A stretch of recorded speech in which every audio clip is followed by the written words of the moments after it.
Olá, bom dia a todas e a todos. Começando mais uma aula de aspectos da cultura de Mato Grosso do Sul.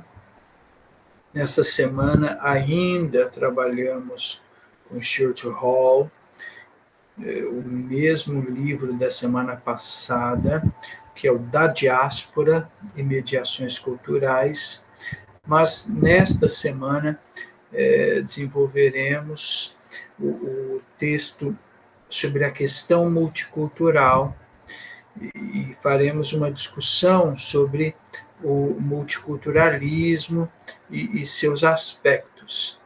Bom, muito bem. Então, começando,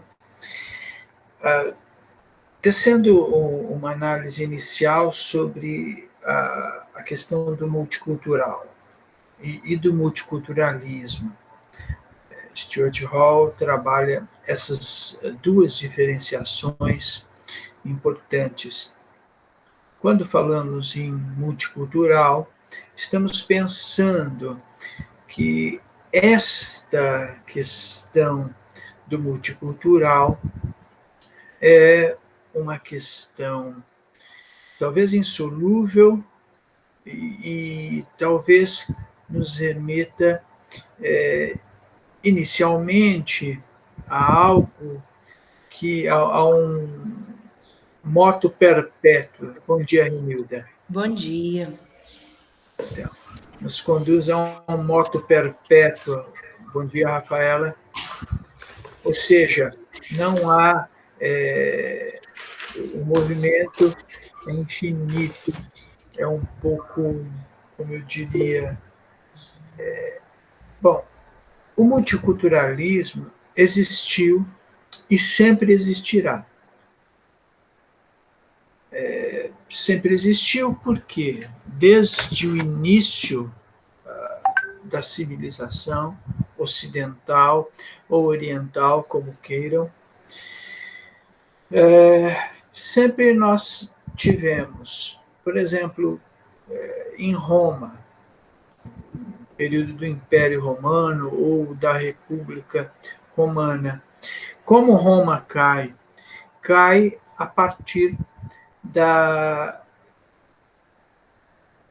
entrada, mas a entrada é um termo ainda um pouco que não corresponde a dizer, havia um multiculturalismo em Roma, aqueles chamados germanos, mas que eram povos de diversas origens e etnias, mas classificados em uma roupagem como germanos, foram ingressando nas fronteiras do território do Império Romano. Nós estávamos na fase do Império Romano. Mas só que, inclusive, esta afirmação ela é complexa. Por quê?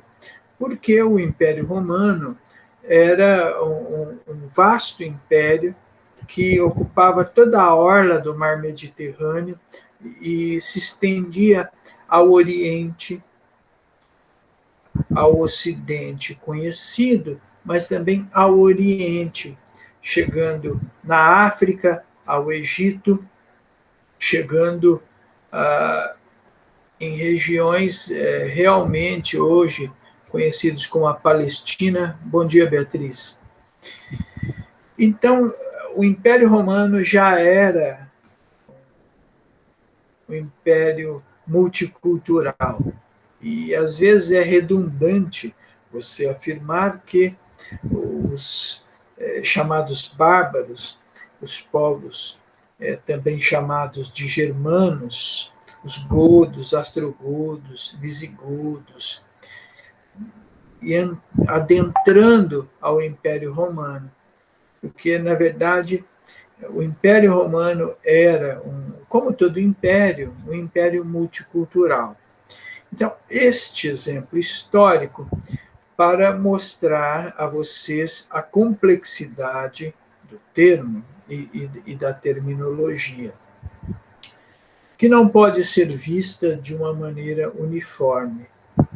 E até mesmo, talvez, essa roupagem multicultural, vista na contemporaneidade, pode ser algo anacrônico, algo deslocado do seu eixo central.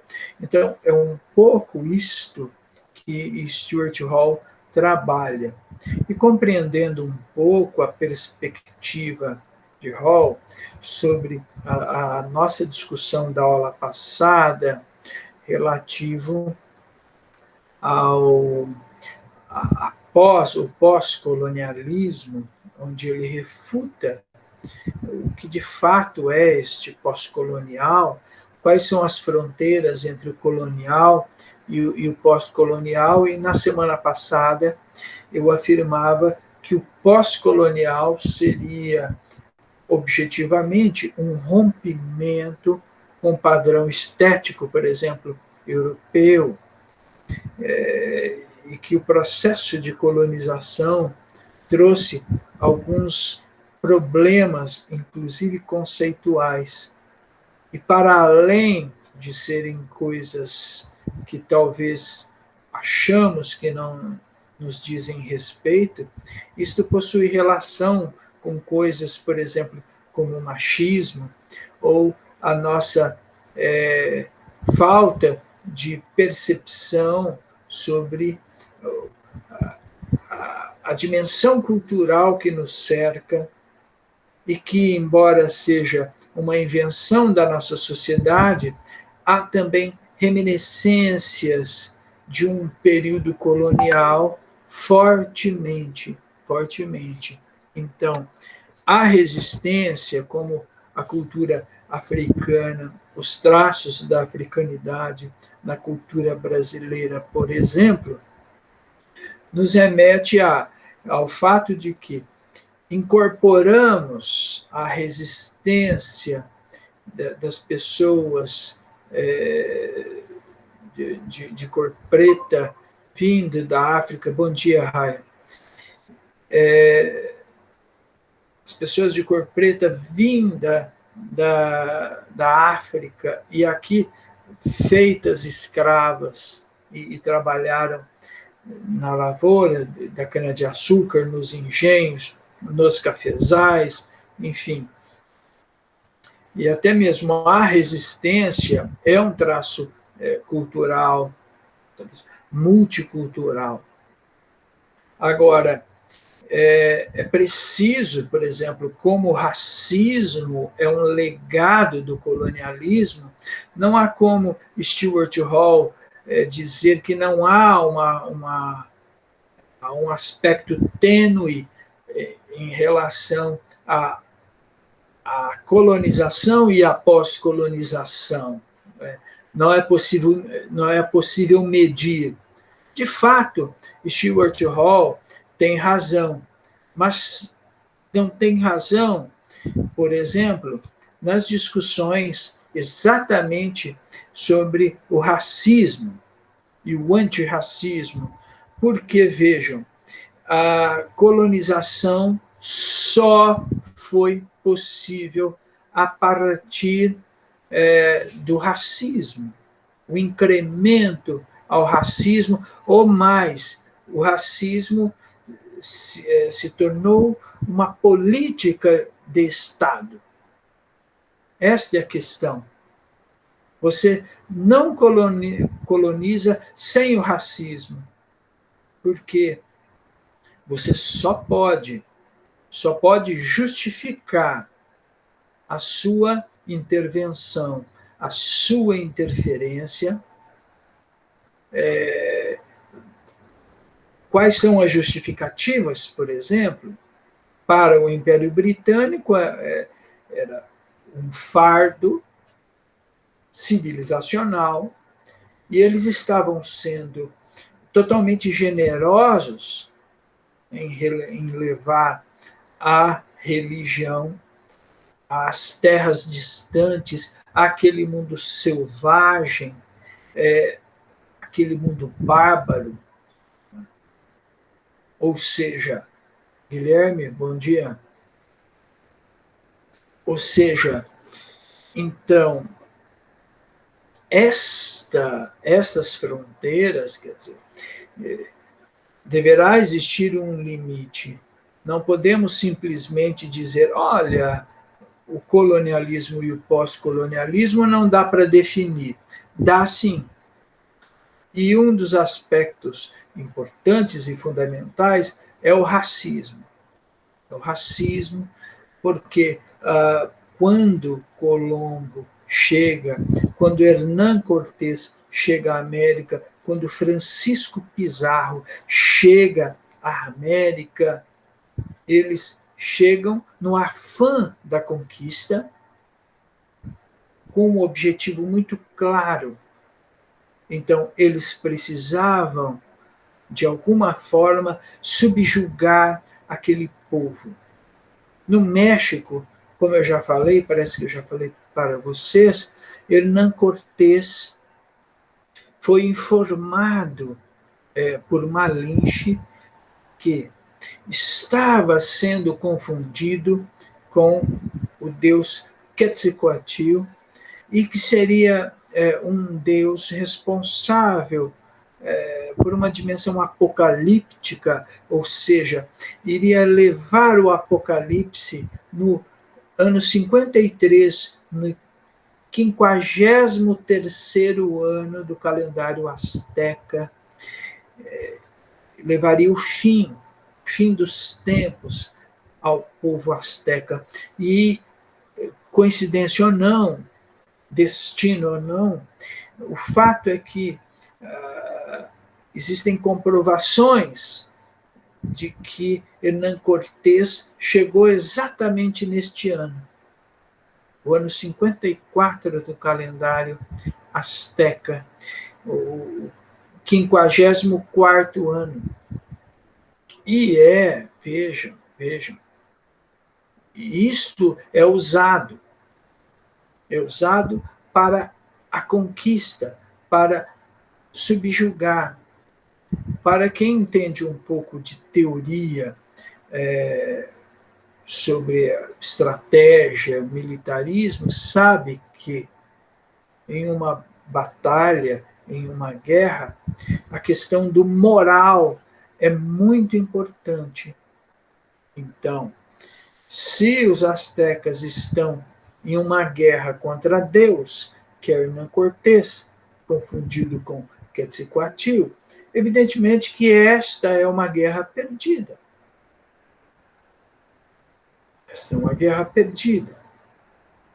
Mas vejam, os astecas tinham Tenochtitlan, que era a maior cidade do mundo. Era maior que Paris, era maior que Madrid, era maior que Londres, era altamente urbanizada, havia aquedutos, diques, um sistema hídrico, existia uma hierarquia, os funcionários do Estado, não era um conjunto de aldeias ali. Não, Tenochtitlan é hoje a cidade do México. E Tenochtitlan surgiu do mito mexica, né, onde o deus Huitzilopochtli disse ao povo mexica: vocês vagarão por esta terra. E quando vocês observarem uma águia em cima do cactus com uma serpente no bico, este é o sinal. Esta é a terra prometida.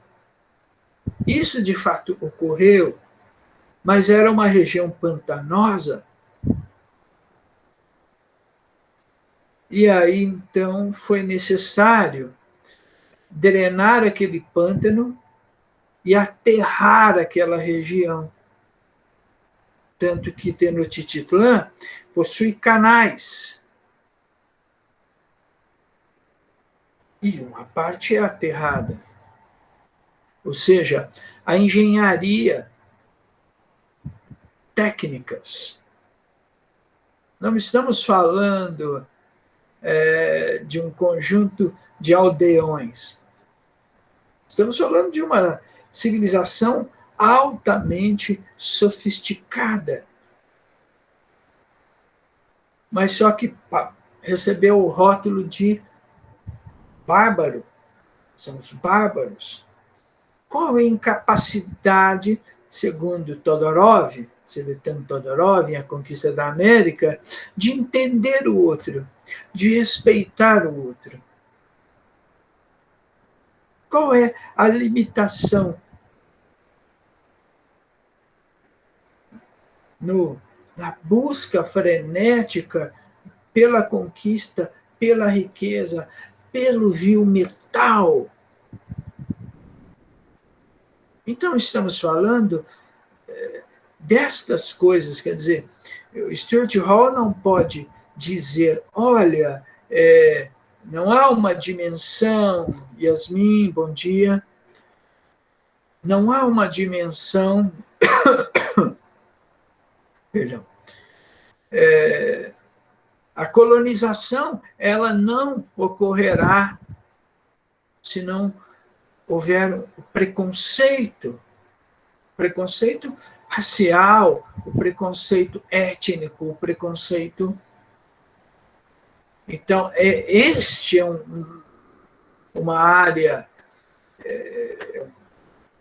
seria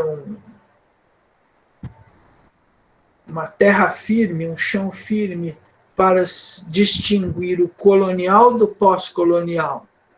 É preciso romper com essa herança. E a dimensão do racismo está aí. Como explicar o racismo em nossa sociedade? Como combater o racismo? Veja, hoje se fala em racismo estrutural. Ora, trata-se disto. Então, sem querer me alongar por demais, então, quando falamos em multiculturalismo, vejam, esse termo é um termo muito escorregadio. Porque de qual multiculturalismo estamos falando? Eu comecei esta aula colocando um problema. Por exemplo, Roma, na antiguidade, um império de quase 2000 anos, era um império vasto e que se estendia para a África, para a Ásia e ocupava toda a Europa. Já era um império multicultural. Ou seja, e a sua derrubada, a sua queda, se deveu à atuação, um período chamado de invasões bárbaras. Mas esse termo invasões bárbaras, ele possui suas limitações também. Porque se eu estou falando de um império multicultural que se estende a vastas, diversas e distintas regiões culturais, com religiosidades distintas, com línguas distintas, com modos, hábitos e costumes, como invadir o Império Romano? Não, o Império Romano sofreu a oposição de alguns grupos que não foram assimilados. Que não foram assimilados. E aí há um aspecto multicultural, muito importante. Deixa eu ver uma coisa aqui. Vitor Hugo. Alguém está com dificuldade? Todos aí estão chegaram na aula? Rafaela, Guilherme. Bom, eu não posso resolver essas questões agora. Muito bem. Então, dei alguns elementos para vocês pensarem, para nós refletirmos sobre o que é o multicultural. Agora nós vamos a... qual a relação disto, evidentemente, com o Mato Grosso do Sul? É preciso que vocês não percam isto de vista. Ao entender, ou ao nos debruçarmos sobre o multiculturalismo, começamos a entender aspectos do conservadorismo sul-mato-grossense. Então, observem a aula sobre esta perspectiva. Muito bem. A questão multicultural. Hall começa inicialmente distinguindo o multicultural do multiculturalismo. Ou seja, ele afirma que o multicultural descreve o convívio entre diferentes comunidades culturais que retêm a sua identidade original em um espaço geográfico, que pode ser em um Estado-nação, por exemplo. Então, o convívio entre diferentes comunidades. O Brasil, por exemplo, segundo essa premissa, ocorre a multiculturalidade. Porque o Brasil, você tem a Umbanda, você tem o Candomblé, você tem o judaísmo, você tem o budismo, você tem até um certo ponto, uma coexistência relativamente pacífica entre islâmicos e pessoas da comunidade judaica no Brasil.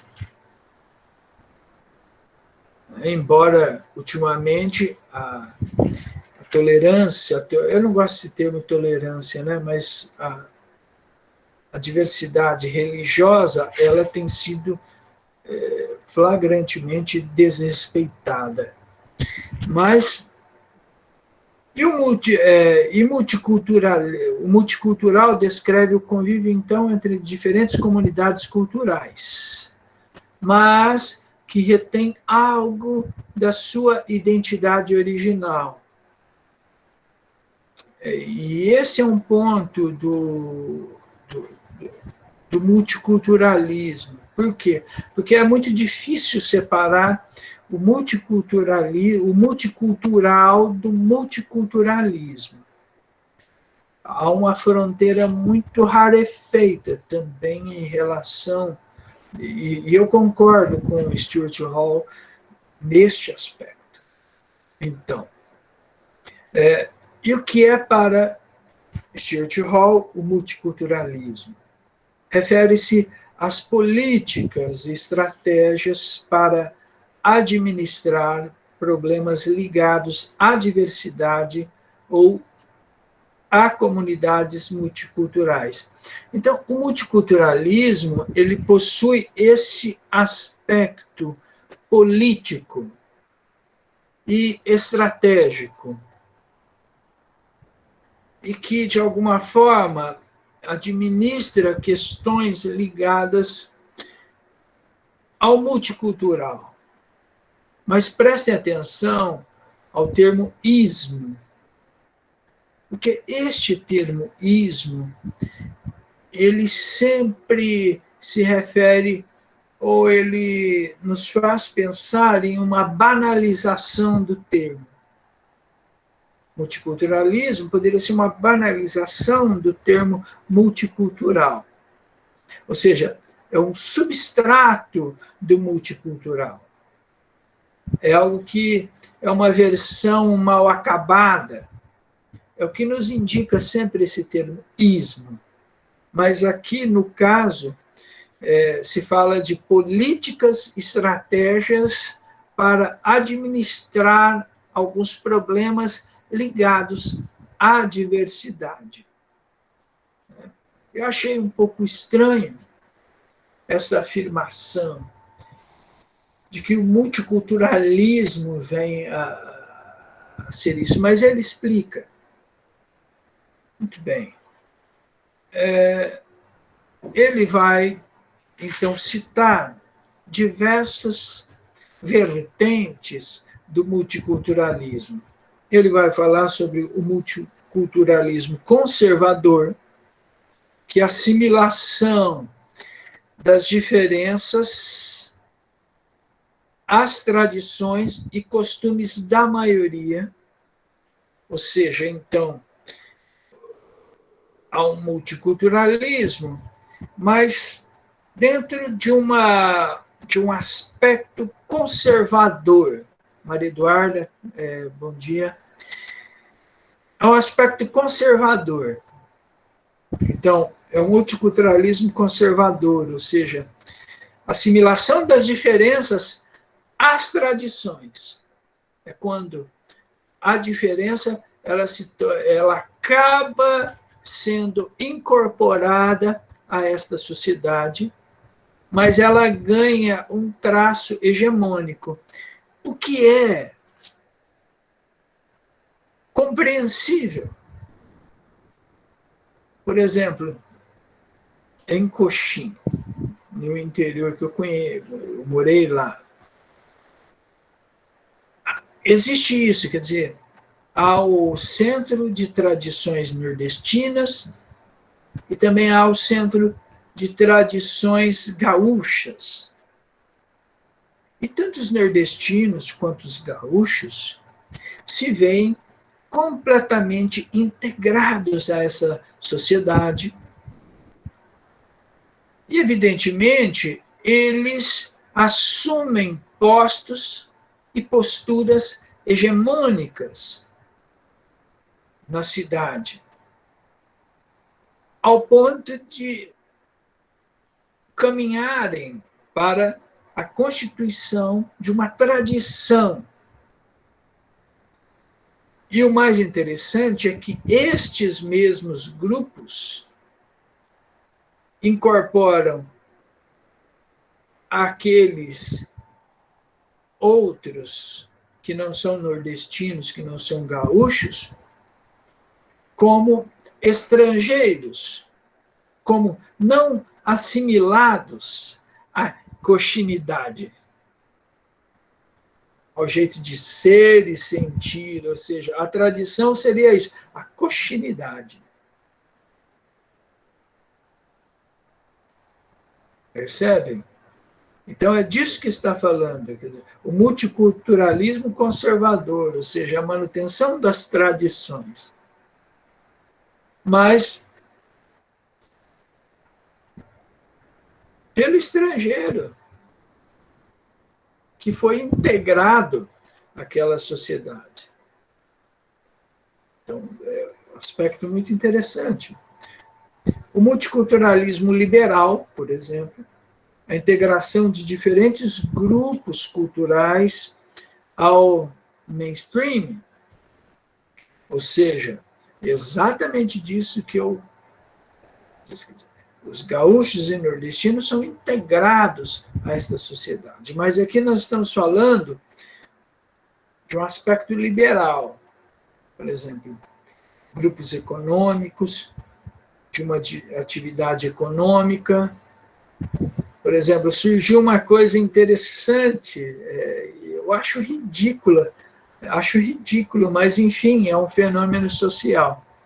Em São Paulo, aqueles que circundam e gravitam em torno da Avenida Brigadeiro Faria Lima,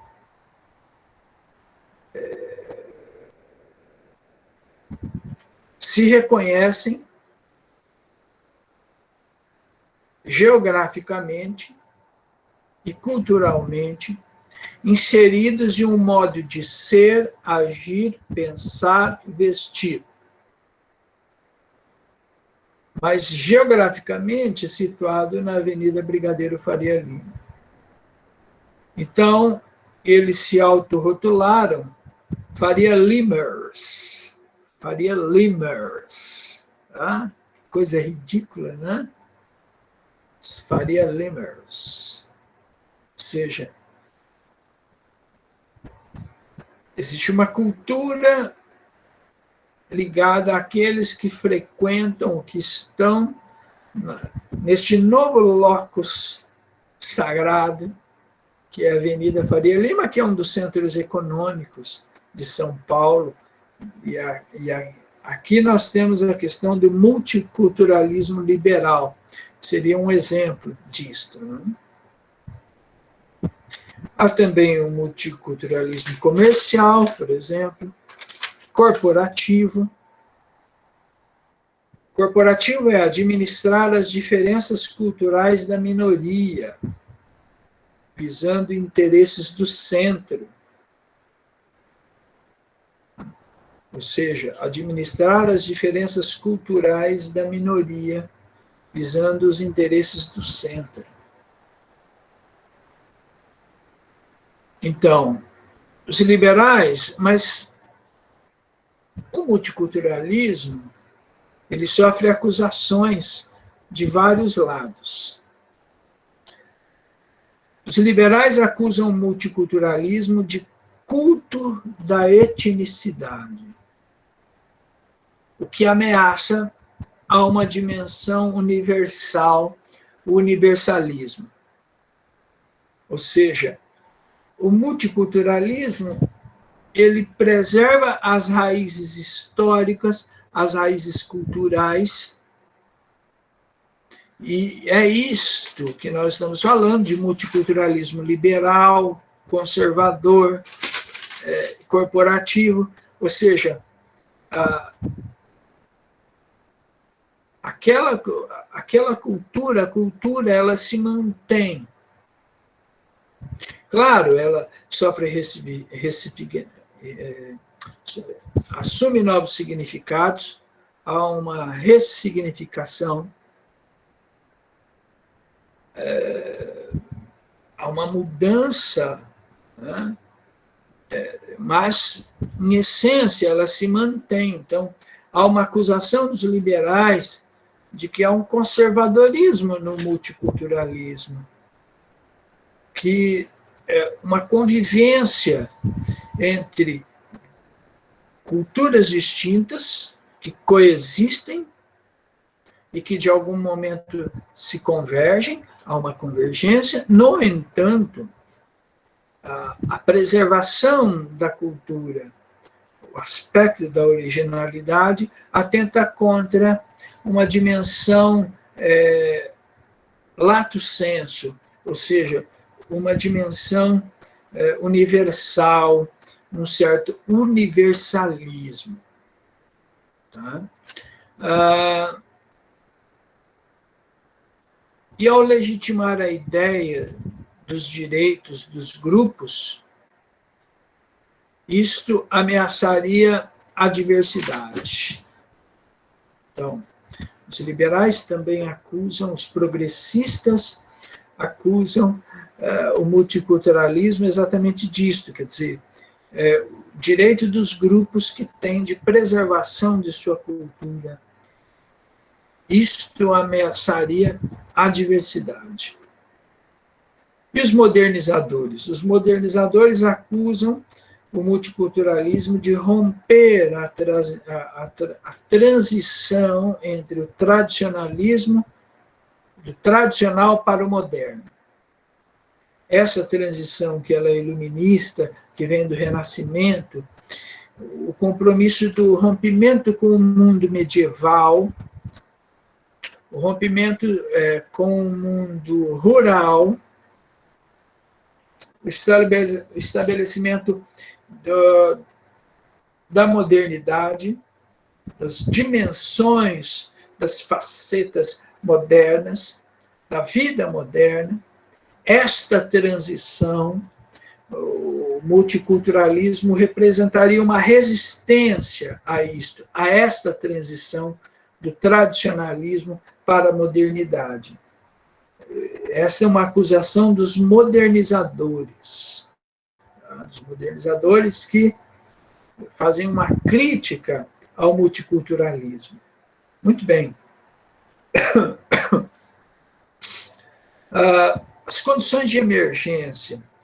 As sociedades multiculturais não são algo novo, como eu já comecei a dizer nesta aula, mas Stuart Hall detecta o seguinte aspecto. O aspecto do multiculturalismo é iniciado com o renascimento comercial e as grandes navegações. Não. No início da aula, eu disse que é anterior a isto. Está na antiguidade, no Império Romano, e o Império Romano como o Império Multicultural, porque se estendia não só à Europa, toda a orla do Mediterrâneo, envolvendo o Oriente Médio, o Oriente Próximo, desde a Pérsia, por exemplo, que é o Irã hoje, inclusive Jerusalém, a história de Jesus Cristo e a invasão do Império Romano. Jesus Cristo foi crucificado devido à ação do Império Romano, que tinha o controle sobre a Palestina. Vocês sabem disso. Então, o Império Romano já era um império multicultural. E ele sofre a oposição de grupos multiculturais não assimilados e que se opõem ao império. Eu estou acompanhando uma série muito sangrenta no Netflix chamada Bárbaros. Fica a dica. E falando em filme, vocês assistiram Os Meyerowitz? O filme fala sobre a arte, tal, a centralidade da arte na vida de uma família, através de um artista que não é um artista de renome. Mas o filme é interessante, inclusive por isto. Os Meyerowitz, Família Não Se Escolhe, esse é o nome do filme. Está na Netflix, eu recomendo. Então, a emergência do multiculturalismo é algo... Procura lá. É um filme bem... Olha, vocês são jovens, vocês gostam de filme de ação. Eu sou velho, já estou nos 50, gosto de filme que fala sobre a vida, sobre o mundo, que traz uma reflexão, algum ponto de vista, mas o filme vai dizer, mas vão assistindo aos poucos, né? Vão assistindo aos poucos. Enfim, a emergência, então, do multiculturalismo, no qual se refere Stuart Hall, se refere a um período do pós-guerra. E aqui nós começamos, no texto, a localizar, a focar a discussão. Por quê?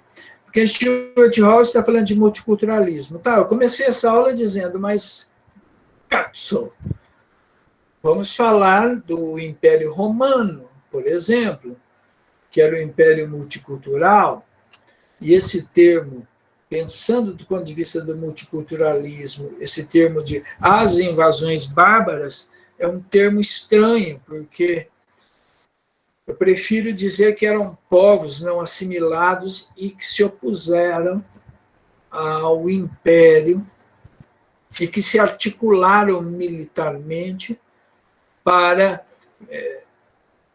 fazer uma oposição, uma investida, que era uma oposição.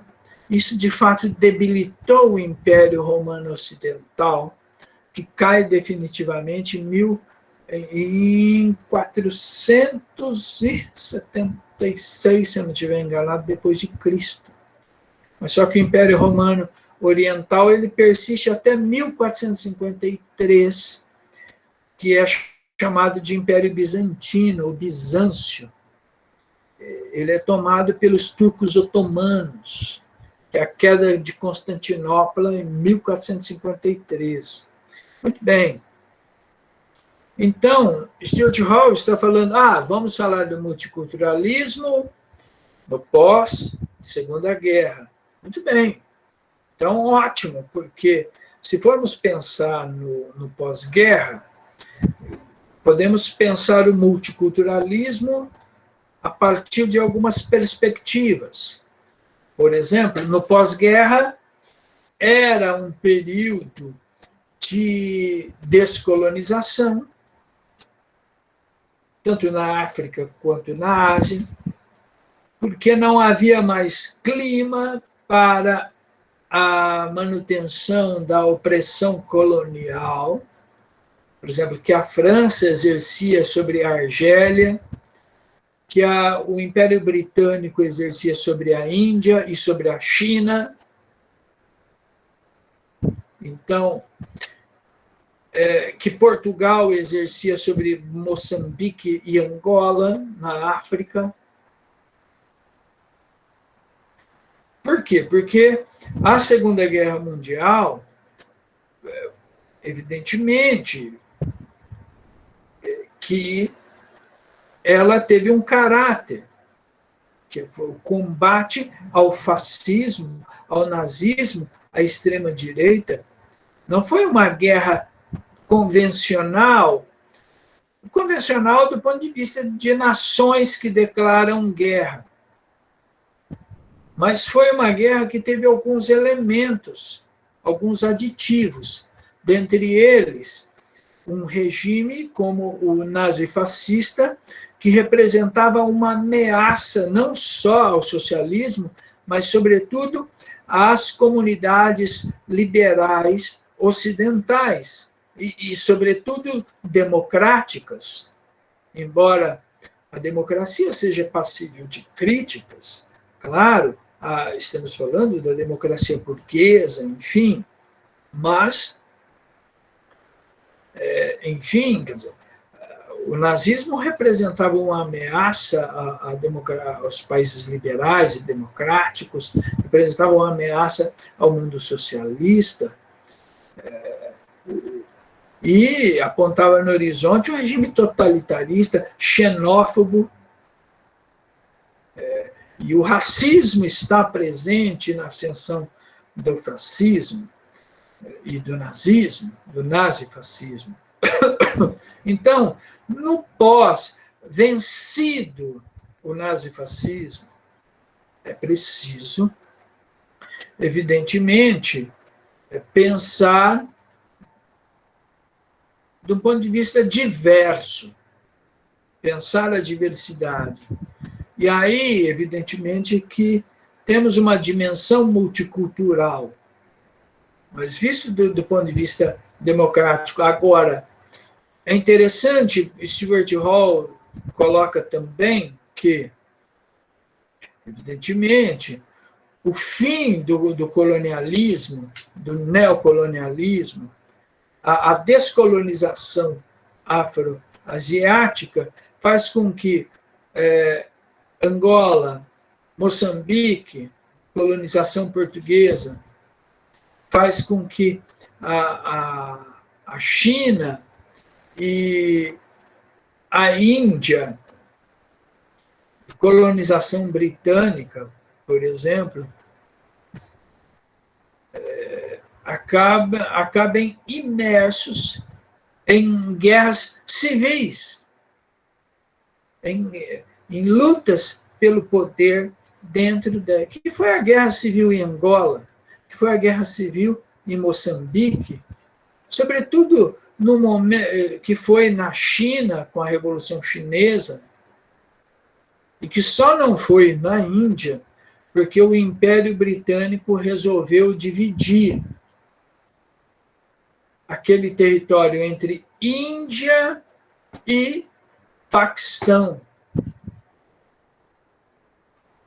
Necessariamente não tivemos uma guerra civil, mas ainda hoje, Índia e Paquistão são dois países rivais E interessante, são 2 países que possuem ogivas nucleares.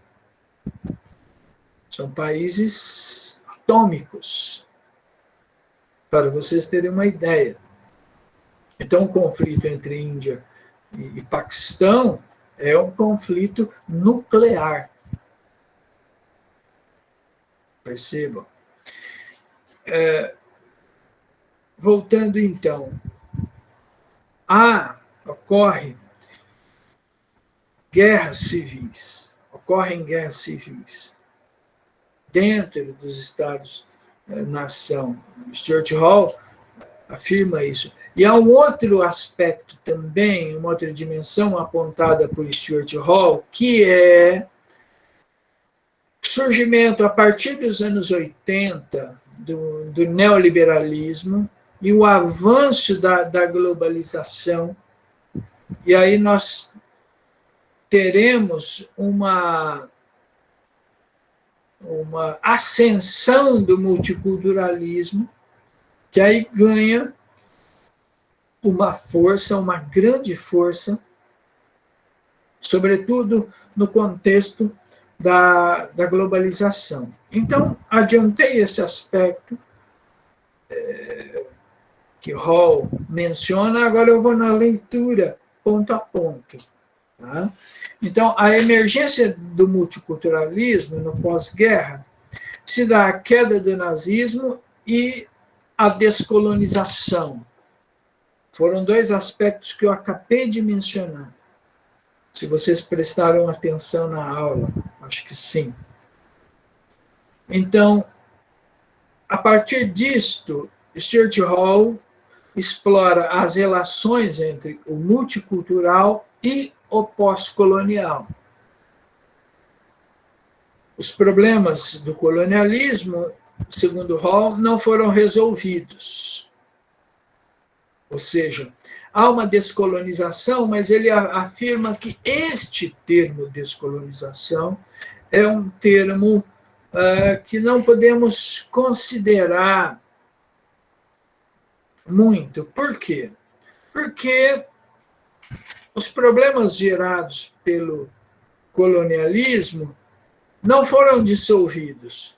Ou seja, as nações que foram descolonizadas, por exemplo, Angola, Moçambique, a Índia, Paquistão, a China, ainda sofriam dependência, ainda passaram a sofrer, continuavam subdesenvolvidas, o subdesenvolvimento persistia e a marginalização na comunidade de nações, mas, sobretudo, a marginalização interna, estabelecimento de contrastes sociais, desigualdades sociais, a miséria, a fome. Mas, enfim, quer dizer, os problemas gerados pelo colonialismo ainda estavam lá. Ainda estavam lá, segundo Hall. Eu discordo, porque considero... Eu analiso, vejo de um outro modo. Por exemplo, eu tenho um excelente exemplo para falar um pouco sobre isso. É o caso da Guiana Francesa, que fica na América do Sul, aqui, perto ali do Maranhão, perto... Há uma questão ali na Guiana Francesa. A Guiana Francesa advoga muitos grupos ali a independência. Muitos guianenses advogam a independência. Existem movimentos pela independência da França. Os grupos contrários, que são os grupos hegemônicos, dizem o seguinte: continuar colônia da França significa garantir um desenvolvimento mínimo no país. E dizem estes que o fim do colonialismo francês representará um decesso, uma decadência, que poderá levar, inclusive, a guerras civis.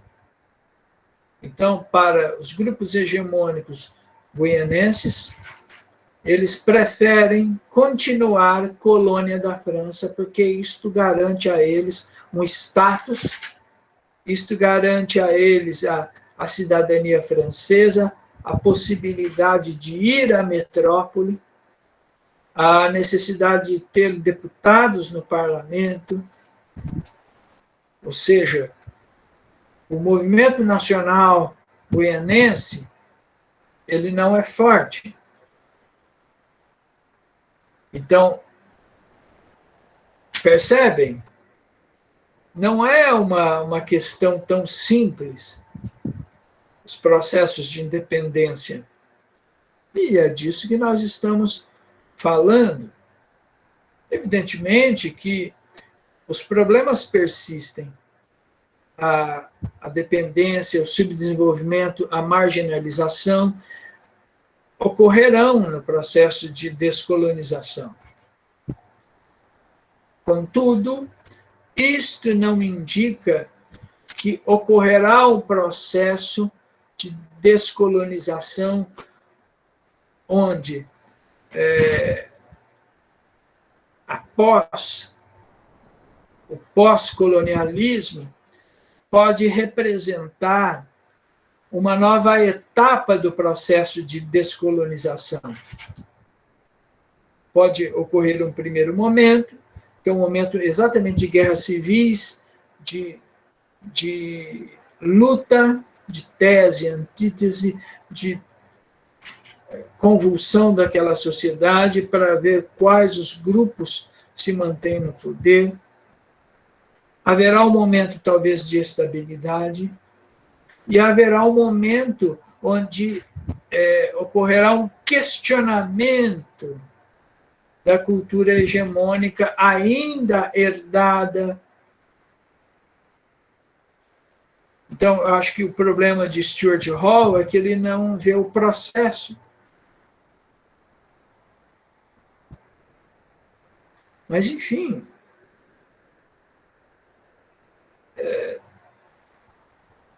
a posição entre colonizadores e colonizados é desfeita, porém passa a existir uma guerra civil entre grupos nacionais. O poder imperial foi substituído por um sistema de poder globalizado ou pós-nacional, de caráter simétrico. Aqui, Stuart Hall coloca o pé na globalização.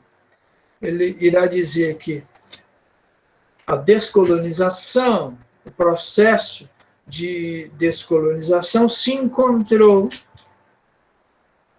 com um fenômeno global, que é o neoliberalismo, e o seu processo ideológico chamado globalização.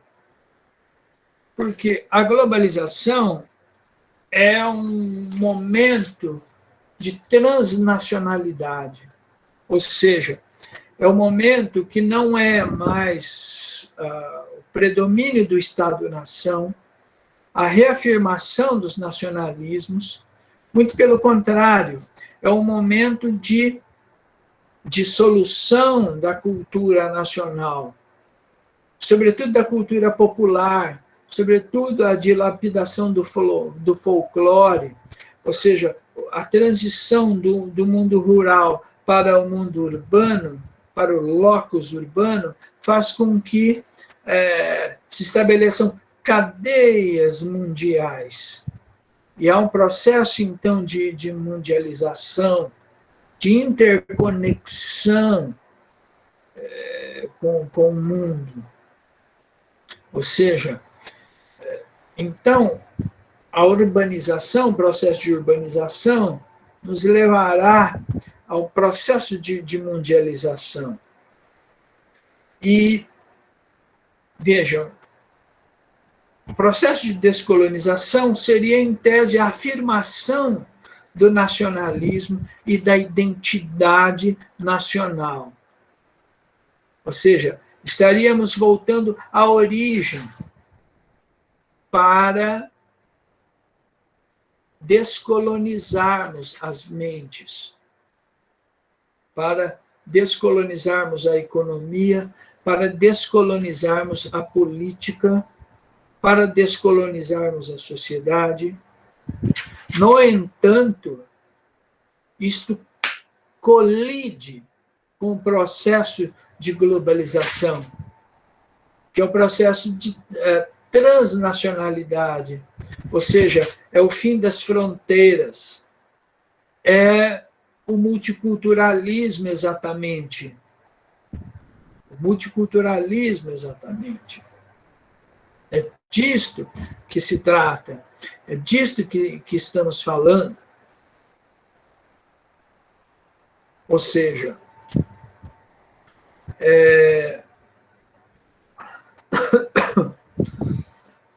por quê? Porque a globalização e o seu sistema, o neoliberalismo, a globalização como uma ideologia, com um aspecto cultural, ideológico e multicultural. E o neoliberalismo como um processo liberal, econômico, político, social. Essa transnacionalidade, ela desloca as sociedades. Ou seja, a empresa não é mais empresa nacional identificada com o Estado e nação. Agora, a empresa e os capitais, a economia, ela é mundializada. Ou seja, existem as quebras de fronteira, as fronteiras nacionais perdem força e o capital transnacional ele avança. E ele avança através do seu espectro ideológico, que é a globalização, também chamada de mundialização. Isto é operado em alguns níveis simbólicos, ideológicos, que é a ideia da aldeia global, de um só mundo, da música do mundo ao world music, a cultura do mundo, ou seja, uma cultura global que é tudo e nada ao mesmo tempo. E o que Hall afirma é que, neste exato momento, existe o prevalecimento de grupos nacionalistas, conservadores, que tentam exatamente manter a sua cultura original, porque é o momento onde esta cultura nacional cede lugar ao multiculturalismo, mas que é um multiculturalismo assemelhado à globalização,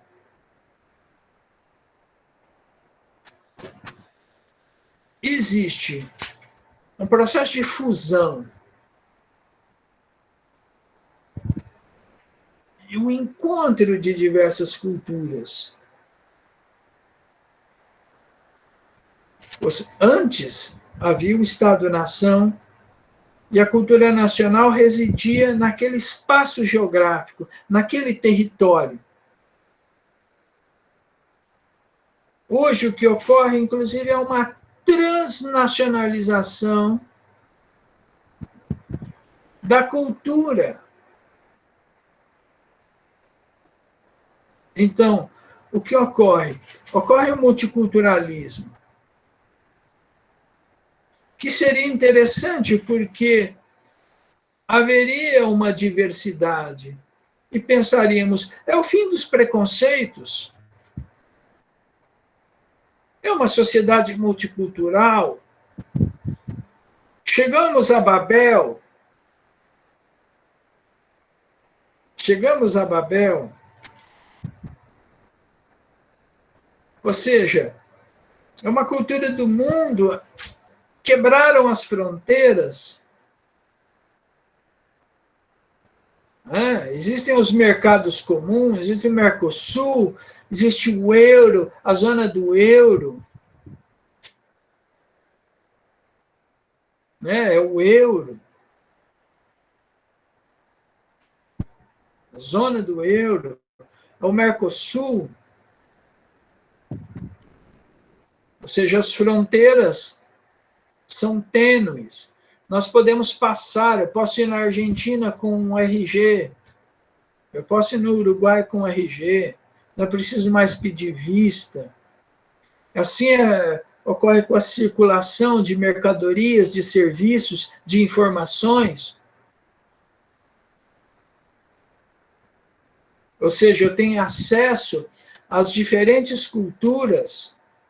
Antes a cultura ficava ali na localidade, eu penso, isto é bom. Isto é uma coisa muito boa. Só que não. Só que não. Porque isso é tudo e é nada ao mesmo tempo.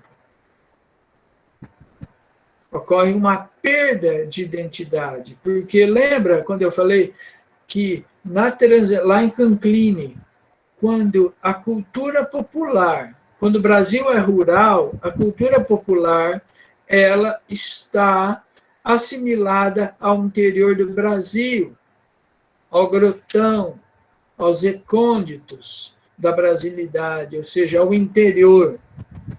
O processo de urbanização do Brasil, acentuado, sobretudo a partir dos anos 50, e com um intenso processo de emigração da população rural para os grandes centros no Brasil, a cultura popular ela vem também. E aí é uma questão, a cultura popular ela não é mais, ela não ocorre, ela não acontece agora na zona rural, ela acontece nos grandes centros urbanos, e ela é ressignificada. E, até então, a cultura popular ela era praticada pelo sujeito popular, pelo indivíduo popular. Com esse processo de urbanização, passa a ser a cultura popular, o folclore, passa a ser consumida e reproduzida pelos atores urbanos, pelo homem urbano. E há um processo de ressignificação.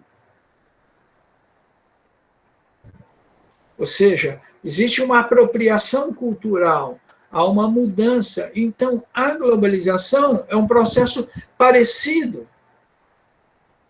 Há uma ressignificação. Há um corte. Se apara as arestas desta cultura nacional para ela encaixar.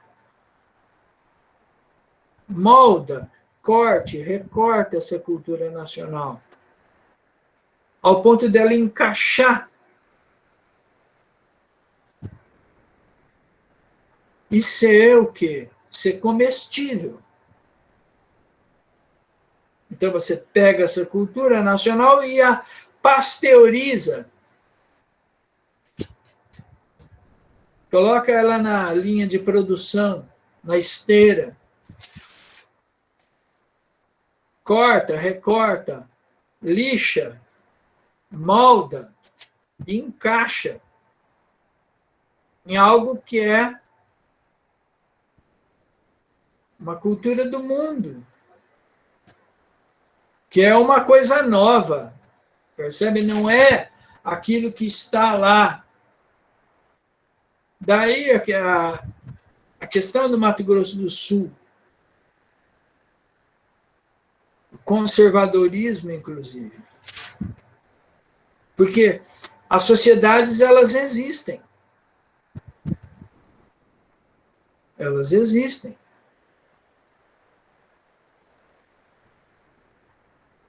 E aí, o que ocorre?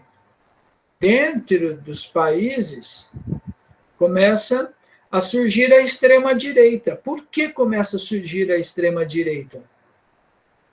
Porque a extrema-direita é uma tentativa desesperada daqueles que não sabem lidar com a diversidade, aqueles que possuem deficiências cognitivas,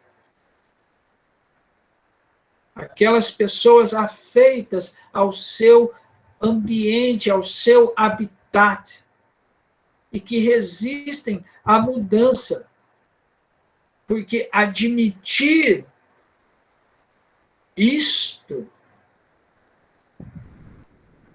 significa perder a identidade. É como os indígenas, por exemplo, no Mato Grosso do Sul, chega às igrejas evangélicas e fala, não, você tem que se converter ao cristianismo. E muitos deles se matam. Por que se matam? Porque se converteu ao cristianismo, mas não é totalmente branco. Não é homem branco. Porque você não deixa de ser indígena se convertendo ao cristianismo. E, ao mesmo tempo, não é visto pelos indígenas como igual, mas como um aculturado.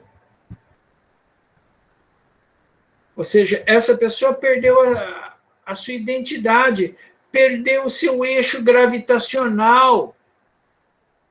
Essa pessoa é uma pessoa deslocada, ela possui um problema de identidade.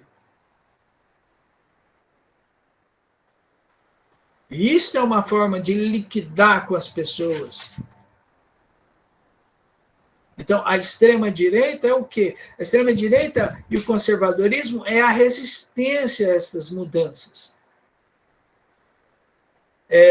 São aqueles que não possuem arestas, que não possuem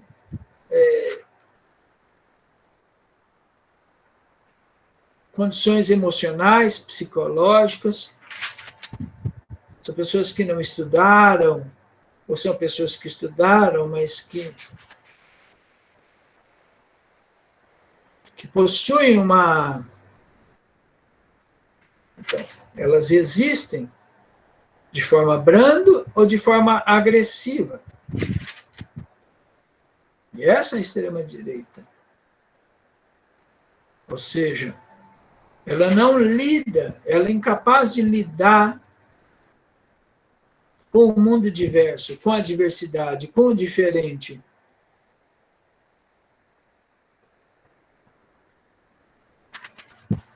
Daí que, por exemplo, no Mato Grosso do Sul, é isto.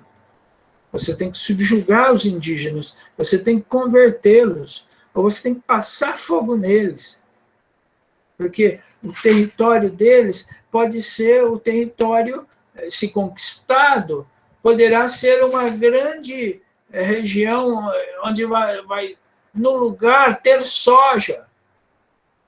Então, é visto como uma área improdutiva.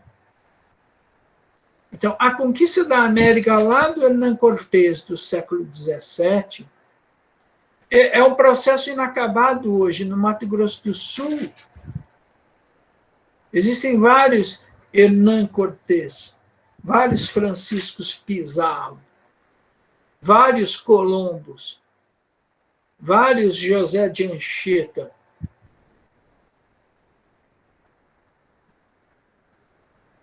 vários inquisidores, Santo Inácio de Loyola, o pai, o criador da Santa Inquisição. É evidente. A civilização ela tem que avançar. Para que a área ambiental? É a soja. Na eleição dos Estados Unidos, na semana passada, qual foi a discussão? A discussão foi Biden falando, olha, nós precisamos acabar com o fracking. Fracking é a perfuração do oceano, ali do solo, do fundo do oceano, para achar petróleo. Isso há impactos ecológicos, principalmente no Golfo do México, grandes vazamentos que contaminam a água. E a queima do carvão também, boa parte da energia nos Estados Unidos é termoelétrica. E Trump falando para ele, falando, olha, tá vendo? Você da indústria do carvão, você do fracking, que resolveu o seu problema econômico, ele quer fazer agora uma renovação na energia, que é a energia eólica, do vento, que é energias renováveis, uma nova matriz energética, e pode ser que talvez Biden perca a eleição exatamente por defender espero que não, mas uma renovação da matriz energética nos Estados Unidos. Então, é disso que nós estamos falando. Quer dizer, quando nós falamos em sustentabilidade, embora o capitalismo queira também englobar e deglutir este termo sustentabilidade, né, e aí há um conceito e há uma grande discussão sobre isso, mas é disto que se trata. Quer dizer, nós temos que matar os indígenas, passar fogo aquela região, para que preservar aquele. Tem que ter soja ali. É o agro é pop, o agro é tudo, o agro tem que avançar. É isto que pensa. É a fronteira civilizacional avançando. É disso que estamos falando. E esta é uma problemática do Mato Grosso do Sul. Essa é uma questão que nós encaramos aqui. É por isso que o Bozo Graça, que aqui é um estado que, né, o nosso ilustríssimo, né, o Inominável, né, não vou nem falar o nome dele, o Inominável, vence aqui de goleada em qualquer eleição.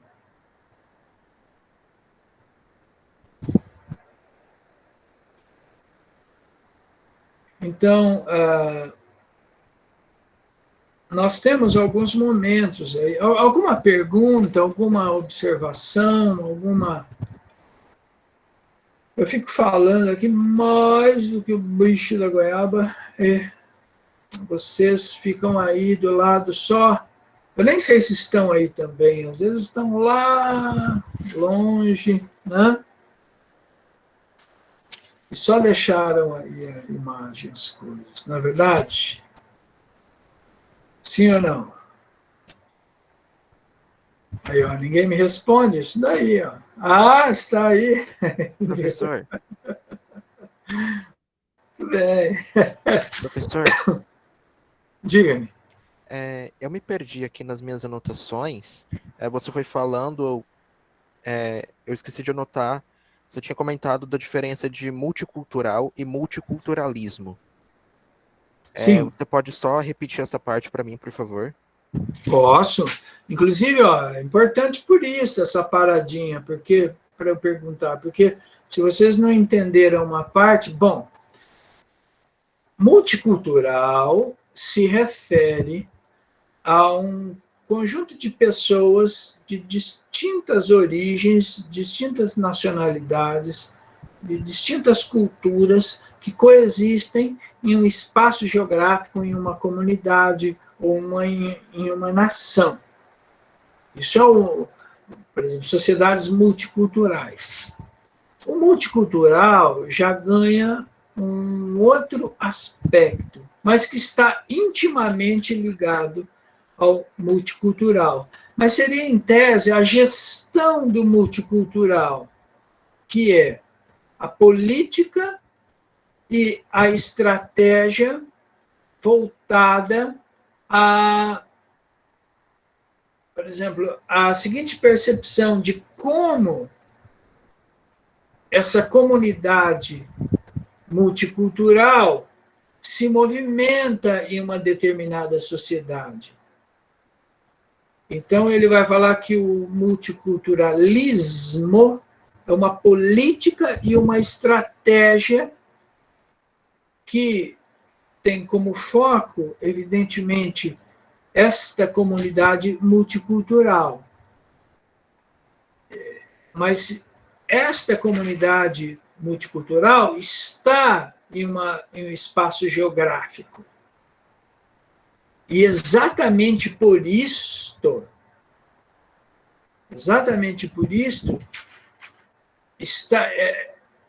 esta comunidade está inserida em um universo político. Por exemplo, esses dias eu estava ouvindo sobre a eleição ainda nos Estados Unidos, que a comunidade judaica vota nos democratas. E que o Trump perde entre a comunidade judaica. E é por isto que a comunidade judaica, o Trump conversou com o primeiro-ministro de Israel, tem feito alguns movimentos visando a comunidade judaica, que é uma comunidade que, vejam, ela se movimenta politicamente na sociedade estadunidense. Então, o multiculturalismo é um pouco isto, quer dizer, a política e estratégia a partir da inserção desta comunidade multicultural.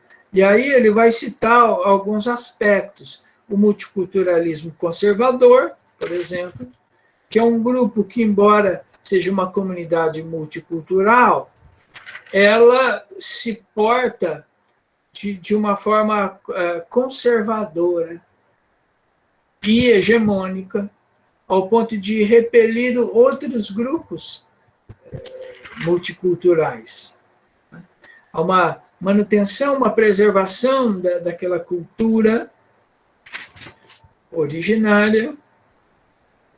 Neste caso, eu citei o caso de Coxim, tem a comunidade gaúcha e a comunidade nordestina, que já estão ambientados ao cotidiano coxinense, e cuja a percepção é de que quem chega novo na cidade é visto pelos gaúchos e pelos nordestinos como estrangeiros. E é engraçado porque os nordestinos e os gaúchos, eles são imigrantes, né? Eles migraram para lá. Então, é um certo multiculturalismo conservador. E há o multiculturalismo liberal, que é uma comunidade multicultural que está ambientada, por exemplo, eu falava dos Faria Limers, que é uma cultura, um jeito de ser, agir, pensar, daquelas pessoas que habitam um espaço geográfico que é a Avenida Brigadeiro Faria Lima, que é um dos centros econômicos e financeiros de São Paulo. Os que vivem naquele espaço geográfico são considerados Faria Limers. Então, seria um multiculturalismo liberal, ou seja, a permanência de um grupo multicultural ambientado às atividades liberais, né?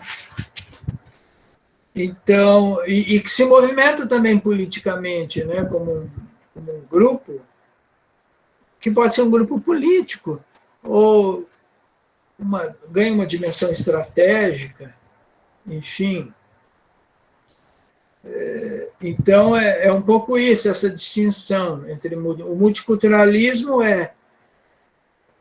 o espectro político do multicultural, a dimensão política do multicultural, de uma comunidade multicultural, ou seja, como esta comunidade multicultural atua politicamente. Então, esse termo ismo, para significar que o multicultural, sim, é uma grande, mas há um ismo, há um multiculturalismo, é quando essa sociedade multicultural atua politicamente. Atua politicamente. Quando ela atua politicamente, isto é o multiculturalismo.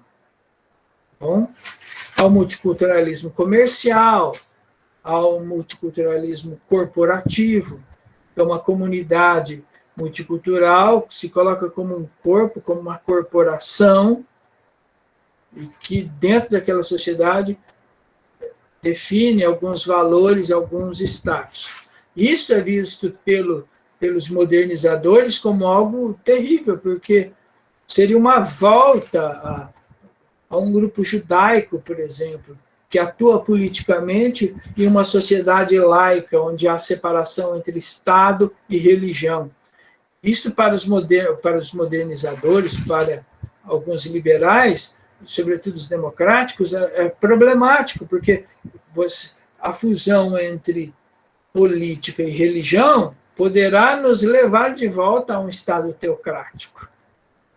E nós já fizemos essa transição quando saímos da Idade Média e caímos na Idade Moderna e Contemporânea. Né? Então, foi feita uma transição de um conservadorismo para um mundo moderno. E essa é a crítica ao multiculturalismo, nessa tentativa de preservar o status cultural, e esta comunidade cultural atua politicamente. Deu para entender? Mais ou menos? Ou não? Se não deu para entender, eu explico. Sim, sim, sim? Muito bem. Multicultural é uma comunidade que está em determinado espaço geográfico. Muito bem, uma nação. Quando esta comunidade multicultural, por ser uma comunidade multicultural, uma comunidade fechada, atua politicamente, do ponto de vista de ser uma corporação, ou do ponto de vista de incutir alguns valores conservadores, uma moral, ou até mesmo ganhando uma dimensão liberal, no caso dos Faria Limers, aí é o multiculturalismo. Seria um substrato do multicultural. Uma subversão, não é uma subversão, mas seria um ismo. Enfim, haveria aí uma mudança de multicultural para multiculturalismo. Muito bem. Então, com o fim da Guerra Fria, ocorre o fim daquela bipolaridade: comunismo, socialismo, União Soviética. Capitalismo, Estados Unidos. O mundo se torna unipolar, ou seja, Estados Unidos venceu. E aí, nós temos, por exemplo, com o fim da União Soviética, a União Soviética acaba. E aí surgem vários países que eram integrados à União Soviética. A Lituânia, Estônia, Ucrânia, Croácia e outros países faziam parte da União Soviética. E a Rússia, né? A Rússia era grande extensão territorial que vai até a China, até o Mar da China, a Rússia, né? É o maior país do mundo em termos geográficos. Mas aí, então, você tem exatamente a emergência de grupos nacionalistas. Por quê? Porque a globalização, é o que eu falei lá, essa ideia da aldeia global, da tenda global, da comunidade global, isso é um problema. Por que isso é um problema? Porque há uma ressignificação da cultura, há uma perda de identidade. As fronteiras são tênues, ou seja, os limites fronteiriços caíram. Então, as culturas, elas sofrem uma transição, elas são mundializadas. E nesse processo de mundialização, isto soa como uma apropriação cultural. E neste processo de apropriação cultural, esta cultura original, ela será moldada, ela será dilapidada, ela será cortada, lixada, né? Remoldada. E isto, diante disto, muitos grupos nacionalistas reagem. Ou seja, eles voltam para o armário. Ou seja, eles ficam na casinha, vamos dizer assim, para que vocês entendam. E aí eles reagem. Eles procuram manter o seu culto às tradições, e alguns reagem, inclusive militarmente, através de atentados terroristas, através de atentados à bomba, pegam em armas, fazem grupos separatistas. Por exemplo, nós temos na Espanha, lá não é a extrema-direita que quer a independência, né? Mas você tem no País Basco o ETA, por exemplo, que é um grupo extremista e que quer a separação do Estado, do País Basco da Espanha. Tem a Catalunha também, que agora, recentemente, a Catalunha, inclusive, declarou independência. Então, as regiões, elas emergem e querem se separar daquela unidade formada, reconhecido como Estado Nacional. Então, o que ocorre são tensões multiculturais. É o momento onde esse multiculturalismo ele está borbulhando. Então, o que é interessante é que deveria ser algo extremamente positivo. Porque fala, poxa, é a democratização, é o caldo, né? O caldo da cultura. É o caldo da cultura, ou seja, você coloca vários elementos ali na panela e sai um caldo. Né? Mas geralmente não é um caldo, é uma groselha. Ou seja, é um substrato. Porque essa cultura nacional, ela é remoldada, remodelada, ressignificada. Antes disso, dilapidada, lixada, né? Reesculpida. Isso os grupos reagem. Então, nesse sentido, é o que Stuart Hall fala, e ele tem razão. O multiculturalismo, assim, visto no aspecto da globalização, tem um efeito de heterogeneizar o mundo. Desculpa, perdão. Deleta, apaga a borrachinha. Opa, já estou cansado. Tem a função de homogeneizar o mundo e não heterogeneizar. Como assim homogeneizar? Ora, exatamente isto. A globalização é uma cultura global. Ué, é uma coxa de retalhos. É tudo e nada. É tudo e nada. É uma coxa de retalhos. Ou seja, esta coxa de retalhos, ela tem um aspecto homogeneizador.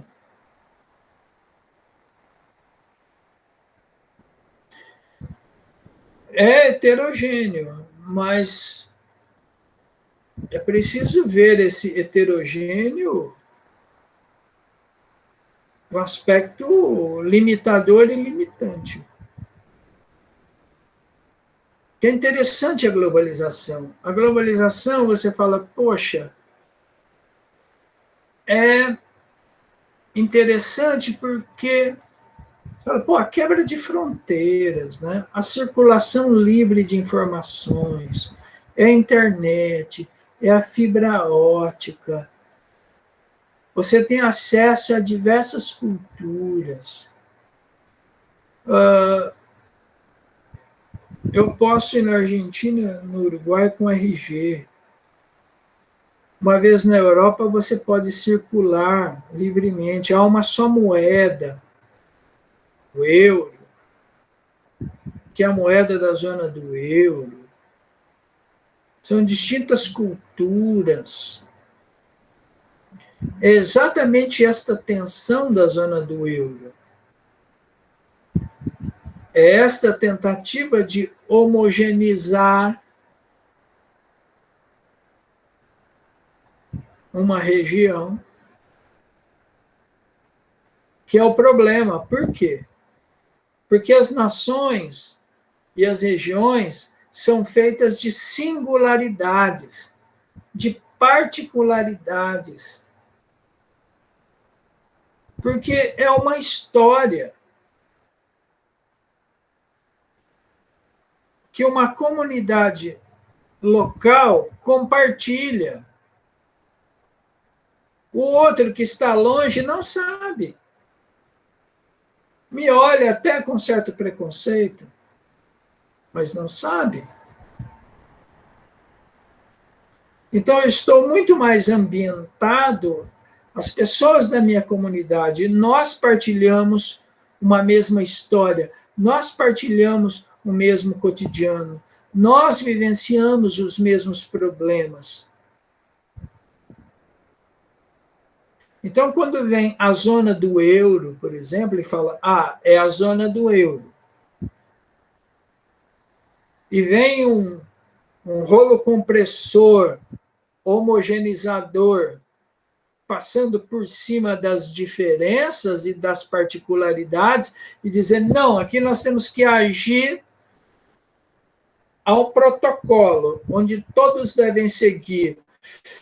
Aí surgem as tensões. Aí surgem as tensões. Porque existem realidades locais que estão sendo solapadas, dirimidas. E aí os grupos nacionais, os grupos locais reagem. E aí há o conservadorismo, que é a resistência a essa mudança, a essa tentativa de homogeneização, porque isso representará também a perda da identidade.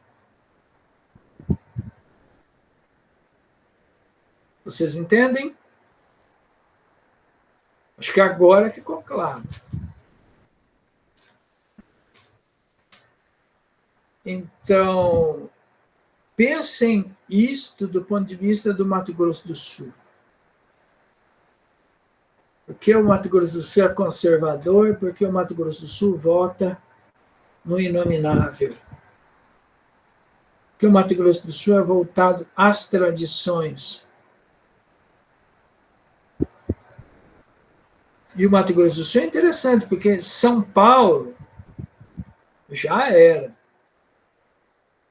São Paulo tem comunidades indígenas, mas lá a sociedade industrial, a sociedade moderna, a civilização já acabou com tudo, exterminou todo mundo, todos os tupinambá, acabou. Agora, o Mato Grosso do Sul pode ser a última fronteira, porque o Mato Grosso do Sul tem a maior parte do Pantanal, não está no Mato Grosso, está aqui no Mato Grosso do Sul. Temos uma comunidade indígena que está sendo, a todo momento, confrontada. Aqui é a última fronteira. as discussões envolvendo a colonização, a pós-colonização, pode ser vistas aqui. Então, se vocês acham que essas duas aulas sobre Stuart Hall não possuem nenhuma relação com o Mato Grosso do Sul, vocês estão completamente equivocados. E é preciso que vocês revejam as aulas e repensem. Porque em São Paulo acabou, no Sul acabou. Em São Paulo os bandeirantes matou todo mundo. Tem pequenas comunidades isoladas, mas já completamente integradas. Tem comunidades quilombolas, sim, em São Paulo, que resistem também. Tem pequenas comunidades indígenas que resistem, mas ali é hegemônico, ali já foi. Agora, aqui não, aqui é a fronteira da soja. Por que preservar o meio ambiente? A civilização avança. Então, por isso que o olhar em relação ao Mato Grosso do Sul, ele tem que ser um olhar